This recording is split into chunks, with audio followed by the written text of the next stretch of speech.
Next on Channel 7, join us for the latest national and international news on World News Now, which is already in progress. Bye-bye. Very nice, but who are you? Ellen DeGeneres. Oh, thank you. Yeah. Who are you? I'm Todd. Clark, good to see you. I've heard a lot about you. Bye-bye. ABC's Judd Rose for Primetime Live. You're watching World News Now.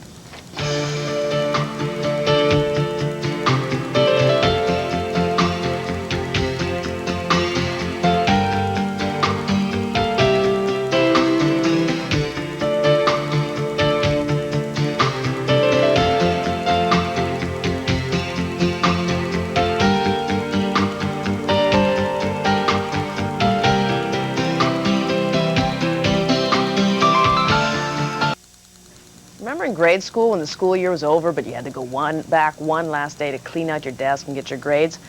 Well, that scenario mimics this week's lame duck session of Congress. The severely wounded Democrats are limping back to Capitol Hill, not to get their grades, they know those already, but to help finish off an important piece of business. And as our contributing editor George Watson predicts, they'll also get a thrashing on another issue. If they walk like members of Congress and talk like members of Congress, then they must be ducks. Lame ducks, all of them, and quite a few dead ducks, too, who had their terms involuntarily limited in the open season on politicians 3 weeks ago. But they're all back in town, or soon will be, for the last rite of the 103rd Congress, which is passage of the General Agreement on Tariffs on Trade, or GATT for short. The GATT Treaty is one thing, maybe the only thing, on which Bill Clinton, Bob Dole, and Newt Gingrich all agree. Freer trade, they say, will help American business and agriculture compete in foreign markets and lower prices to consumers.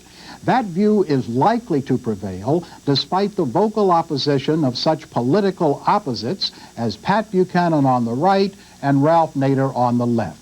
Congress will probably pass the GATT Treaty later this week. Otherwise, the White House and the new Republican leaders of Congress will be lucky to agree it's Tuesday. The latest partisan scrap is over who is to blame for Bosnia. Senator Dole is quick to target President Clinton's wimpish policy. He forgets that President Bush started that policy and Republicans in Congress have been clueless to change it.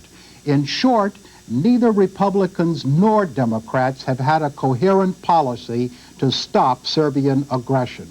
But that won't stop the lame ducks from squawking about it for the rest of the week. This is George Watson in Washington. I guess he has to be absolutely right about that in terms of squawking on, well, GATT and Bosnia. George has a way of putting things in perspective, even when he's not trying to be humorous as he wasn't this time, of being right on the money. It certainly is. That's the news for this half hour. Coming up for many of you, more World News Now, or stay tuned for World News This Morning.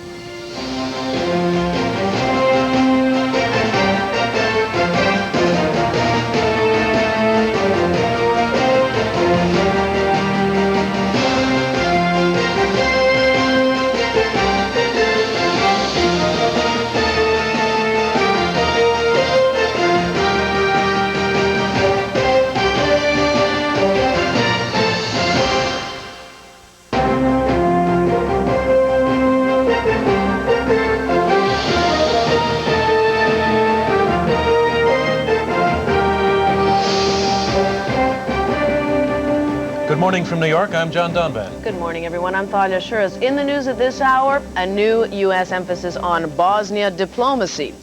Relatives of Jeffrey Dahmer's victims react to Dahmer's death. New research supports early mammograms. Also coming up in this half hour, an interview with Bosnia's Prime Minister and the high cost of capital punishment. But we begin with the top of the news. John?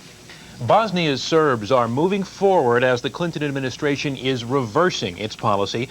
The White House has decided to support diplomacy instead of military pressure to get the Serbs to talk peace. The shift is expected to result in an offer of concessions to the Serbs. In Bosnia, Serb forces are continuing their advance on the UN-designated safe haven of Bihać. ABC's Tony Bertley has details. A UN soldier changing the face of Bihać, not quite wiping it off the map, but recording the shrinking area the Bosnians control in the safe haven, and defeated Muslim prisoners who Serb television say were captured in the fighting. Both the prisoners and the map, two symbols of how the international community has failed over Bihać and possibly even in Bosnia. The prisoners repeat Bosnia belongs to the Serbs. They are now less than 800 yards away from the town centre, and soon Bihać could belong to them. The situation in Bihać city remained critical, with Serb forces close to the western and southern outskirts of the town. An angry Bosnian government has accused the UN and General Rose, the UN commander in Bosnia, of failing in their duty by not calling for airstrikes against the Serbs. He said, if they attack civilian population, we call for the airstrikes. If they cross the safe zone, we call for the airstrikes. It never happens. But after at first threatening tough action against the Serbs, General Rose has admitted there is nothing he can now do.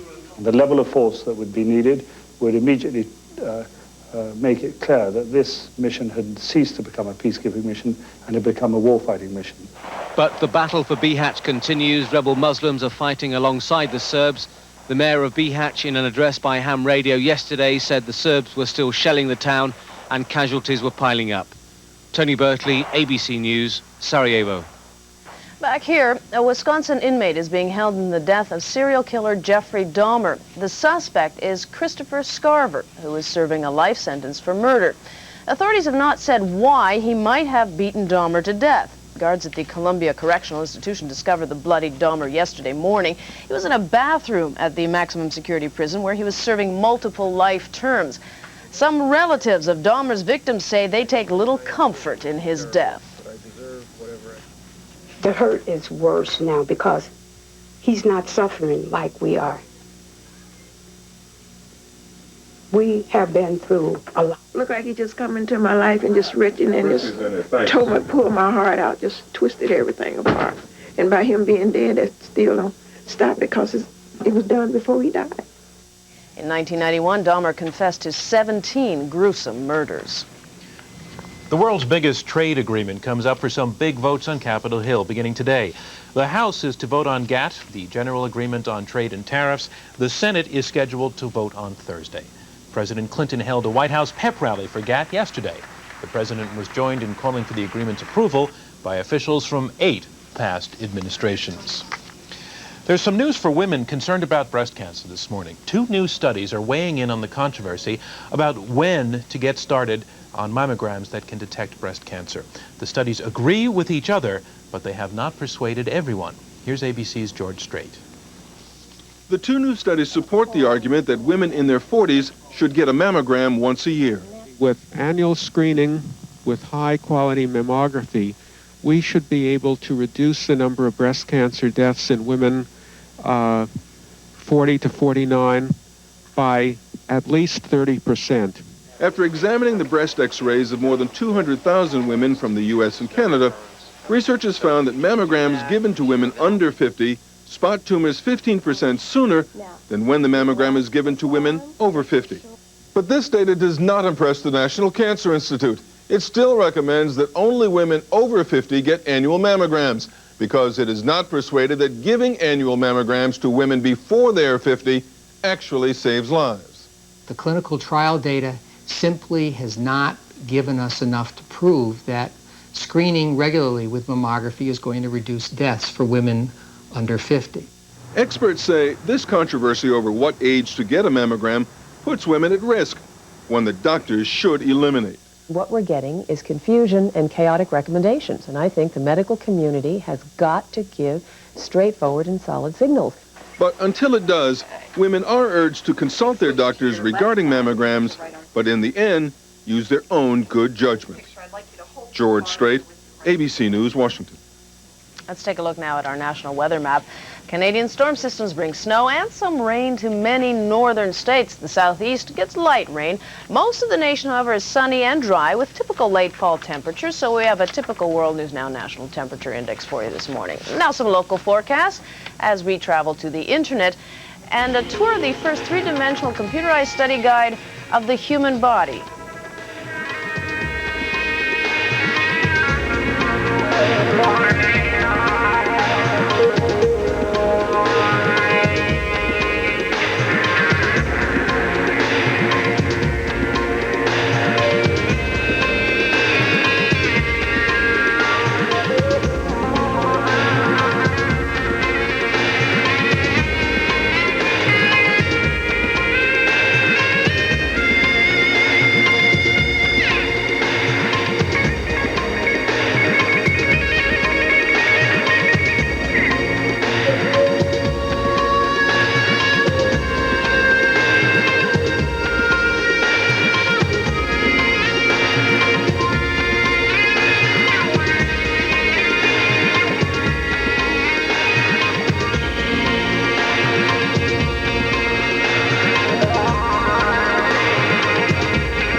World News Now weather, brought to you by Gold Bond Medicated Powder.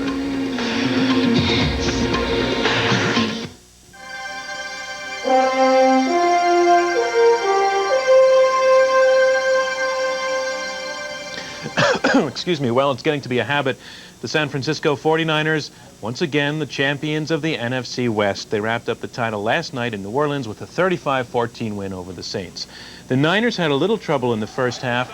They were leading 17-7 in the final minute when Ricky Wachters coughed up the ball. Tyrone Hughes picked it up, got by Steve Young's attempt to tackle him, and took it back 86 yards to make it a 17-14 game.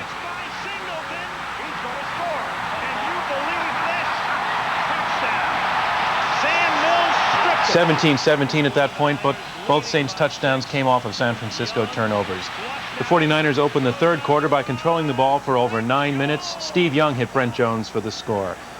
Young threw 4 touchdowns last night in the fourth quarter. Jim Everett tried to get his team back into the game by lofting this long pass into the end zone, but Deion Sanders picked it off, and he ran it out to the 34-yard line.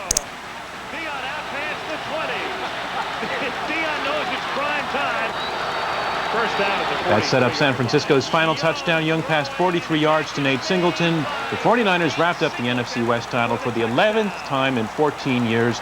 It also gives them the edge on the Cowboys for a home field advantage in the playoffs. Bill Walsh led the San Francisco 49ers to 3 Super Bowl titles, but his tenure at Stanford University has not been as good.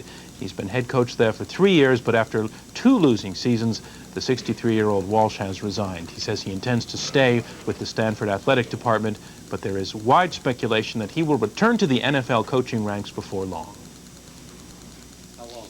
I just felt that this was an appropriate time for me to move to another phase of my life. Anybody that looks at my chronological age wouldn't have trouble understanding that. I thoroughly enjoyed 3 years at Stanford. The College Bowl Coalition has announced its bowl matchups for this season 6 days ahead of schedule. The big one for the national title pits #1 Nebraska against #4 Miami in the Orange Bowl. #7 Florida State will play the winner of this week's Alabama-Florida game in the Sugar Bowl. The Cotton Bowl is going to feature #21 Southern Cal against Texas Tech. It'll be 5th-ranked Colorado facing Notre Dame in the Fiesta Bowl, and rounding things out, Virginia Tech against Tennessee in the Gator Bowl, and North Carolina facing Texas in the Sun Bowl. And now here's a look at the scoreboard.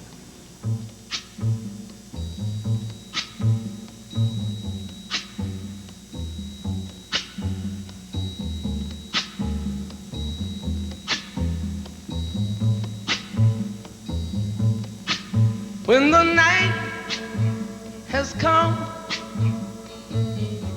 and the land is dark and the moon is the only light we'll see.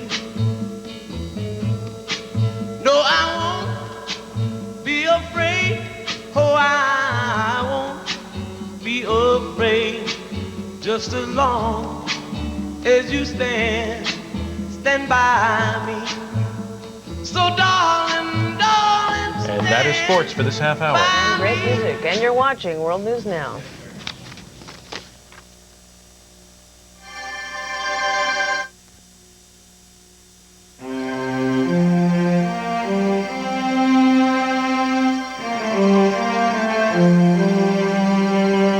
When the war in Bosnia-Herzegovina began, most Americans had trouble locating that country on a map. But after almost 3 years of relentless fighting, the war haunts us. Periodically, it drops out of the news, but it always returns with stories of horrors in towns like Srebrenica, Gorazde, and now Bihać. Bosnia's Muslim government continues to plead with the outside world for help, or at the very least for an end to the embargo that prevents it from arming itself.